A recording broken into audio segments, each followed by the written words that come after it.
സ്കൂളിലെ ഓണാഘോഷത്തിന് ഇസ്ലാം മതത്തിൽപ്പെട്ട കുട്ടികളെ പങ്കെടുപ്പിക്കരുത് എന്ന അധ്യാപിക രക്ഷിതാക്കൾക്ക് അയച്ച വാട്സ്ആപ്പ് സന്ദേശം പുറത്തു വന്നിട്ടുണ്ട്.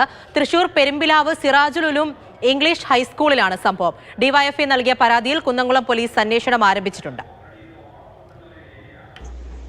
ഓണം എന്ന് പറയുന്നത് ഹിന്ദു മതസ്ഥരുടെ ആചാരമാണല്ലോ അല്ലേ, എല്ലാവർക്കും അറിയുന്ന കാര്യമാണ്. അപ്പോൾ ആ ഒരു സെലിബ്രേഷനുമായി ബന്ധപ്പെട്ട് നമ്മുടെ മക്കളോ അല്ലെങ്കിൽ നമ്മളോ അത്തരത്തിലുള്ള കാര്യങ്ങളെ ഒരു തരത്തിലും പ്രോത്സാഹിപ്പിക്കാൻ പാടില്ല. മറ്റു മതസ്ഥരുടെ ആചാരങ്ങളെ നമ്മൾ ഒരു തരത്തിലും അതിനോട് പങ്കുകൊള്ളാൻ പാടില്ല. സെലിബ്രേഷനിൽ നമ്മളോ നമ്മുടെ മക്കളോ ആരും തന്നെ പങ്കെടുക്കുന്നില്ല.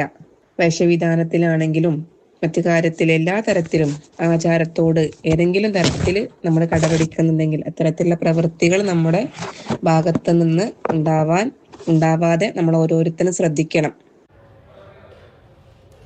ഇങ്ങനെയാണ് അധ്യാപിക എന്ന് പറയുന്നത്. MS ലിഷോ വിവരങ്ങളും അയച്ചിരുന്നുണ്ട്. ലിഷോ, ഇവരൊക്കെ എന്ത് അധ്യാപികയാണ് എന്നുള്ളതാണ്. ഇവരെയൊക്കെ അവിടെ ആ പോസ്റ്റിൽ പിടിച്ചിരുത്തുന്ന ആൾക്കാരെ വേണം പറയാൻ. ഇതിപ്പോൾ ഓണമൊക്കെ ഒരു മതവിഭാഗത്തിന് മാത്രമുള്ളതാണ് എന്നൊക്കെയുള്ളത് എൻ്റെ പുതിയ അറിവാണ് കേട്ടോ.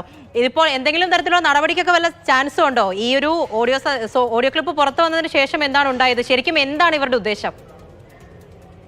അതായത് തൃശൂർ പെരുമ്പിലാവിലുള്ള സിറാജുൽ ഉലൂം ഇംഗ്ലീഷ് മീഡിയം സ്കൂളിലാണ്, ഹൈസ്കൂളിലാണ് ഈ സംഭവം ഉണ്ടായിരിക്കുന്നത്. ഇത് ഈ കുട്ടികളുടെ രക്ഷിതാക്കൾക്ക് രണ്ട് ഓഡിയോ സന്ദേശം പുറത്തു വന്നിട്ടുണ്ട്. 2 അധ്യാപകർ ഈ രക്ഷിതാക്കൾക്ക് അയച്ച സന്ദേശമാണ് ഈ പുറത്തു വന്നിരിക്കുന്നത്.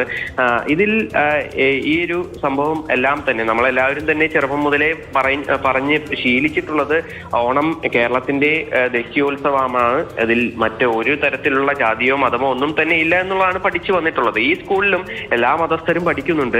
പക്ഷേ ഇവിടെ ഓണാഘോഷം നടക്കുന്നുണ്ട്. അങ്ങനെ ഓണാഘോഷം നടക്കുമ്പോൾ അതിൽ ഒരു പ്രത്യേക വിഭാഗം മാത്രം പങ്കെടുക്കരുത് എന്ന് രക്ഷിതാക്കൾക്ക് കുട്ടികളെ പറഞ്ഞ് പഠിപ്പിക്കണം എന്ന് പറഞ്ഞുകൊണ്ടാണ് ഒരു അധ്യാപിക ഇത്തരത്തിൽ ഒരു വർഗീയ പരാമർശം നടത്തിയിരിക്കുന്നത്. എന്തായാലും ഇക്കാര്യത്തിൽ ഡിവൈഎഫ്ഐയും CPM-ഉം ഇതിനെതിരെ രംഗത്ത് വന്നിട്ടുണ്ട്. സ്ഥലത്തെ ഡിവൈഎഫ്ഐ പ്രവർത്തകർ ഇതുമായി ബന്ധപ്പെട്ട പ്രതിഷേധ പ്രകടനങ്ങൾ നടത്തുമെന്നാണ് നിലവിൽ അറിയിച്ചിരിക്കുന്നത്. ഇതിപ്പോ ഓഡിയോ സന്ദേശം പുറത്തു വന്നു, ഒരു പരാതി പോയിട്ടുണ്ട്. അതിനുശേഷം ഈ സ്കൂളിന്റെ ഭാഗത്തു നിന്നും എന്തെങ്കിലും ഈ ഒരു ഓഡിയോ സന്ദേശവുമായി ബന്ധപ്പെട്ട് വല്ല അറിയിപ്പോ വന്നിട്ടുണ്ടോ ലിഷോയ്?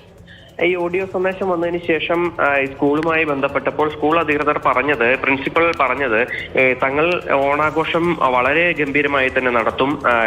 ഈ ഒരു ഓഡിയോ സന്ദേശം അത് ഒരു തരത്തിലും സ്കൂളിന്റെ ഒരു അഭിപ്രായമല്ല, പ്രിൻസിപ്പലിന്റെ അറിവോടെയല്ല ഈ ടീച്ചർമാർ ഇത്തരത്തിലുള്ള ഓഡിയോ സന്ദേശം ഇട്ടിരിക്കുന്നത് എന്നുള്ള ഒരു വിശദീകരണമാണ്. എന്തായാലും ഈ ഓഡിയോ പുറത്തു വന്ന് ആകെ വിവാദമായതിന് പിന്നാലെ ഇപ്പോൾ സ്കൂൾ അധികൃതർ സ്വീകരിച്ചിരിക്കുന്ന നിലപാട്. എന്തായാലും ഇതിൽ വിദ്യാഭ്യാസ വകുപ്പിന്റെ ഭാഗത്തു നിന്നും നടപടി ഉണ്ടാകും എന്നുള്ളതാണ് നിലവിൽ വിദ്യാഭ്യാസ വകുപ്പ് ഉദ്യോഗസ്ഥരിൽ നിന്ന് നമുക്ക് ബന്ധപ്പെട്ടപ്പോൾ അറിയാൻ കഴിഞ്ഞു. എന്തായാലും ശക്തമായ പ്രതിഷേധം അടുത്ത ദിവസങ്ങളിലെല്ലാം തന്നെ വിവിധ സംഘടനകളുടെ നേതൃത്വത്തിൽ അവിടെ ഉണ്ടാകുമെന്നും അറിയിച്ചിട്ടുണ്ട്. എന്തായാലും ഒരു തരത്തിലും നമ്മുടെ നാടിന്റെ ഈ എല്ലാ തരത്തിലുമുള്ള മതേതര സ്വഭാവത്തിന് ചേർന്ന ഒരു തരത്തിലുള്ള നിലപാടുമല്ല ഈ സ്കൂളിലെ ടീച്ചർമാരുടെ ഭാഗത്തുനിന്നും ഉണ്ടായിരിക്കുന്നത് എന്നുള്ളതാണ് ഈ ഓഡിയോ സന്ദേശത്തിൽ നിന്ന് വ്യക്തമാക്കുന്നത്. ശരി ലിഷോയ്, ഓണം എല്ലാവരുടെയും ഉത്സവമാണ് എന്നാണ് ഇത്രയും കാലം നമ്മൾ പഠിച്ചിട്ടുള്ളത്.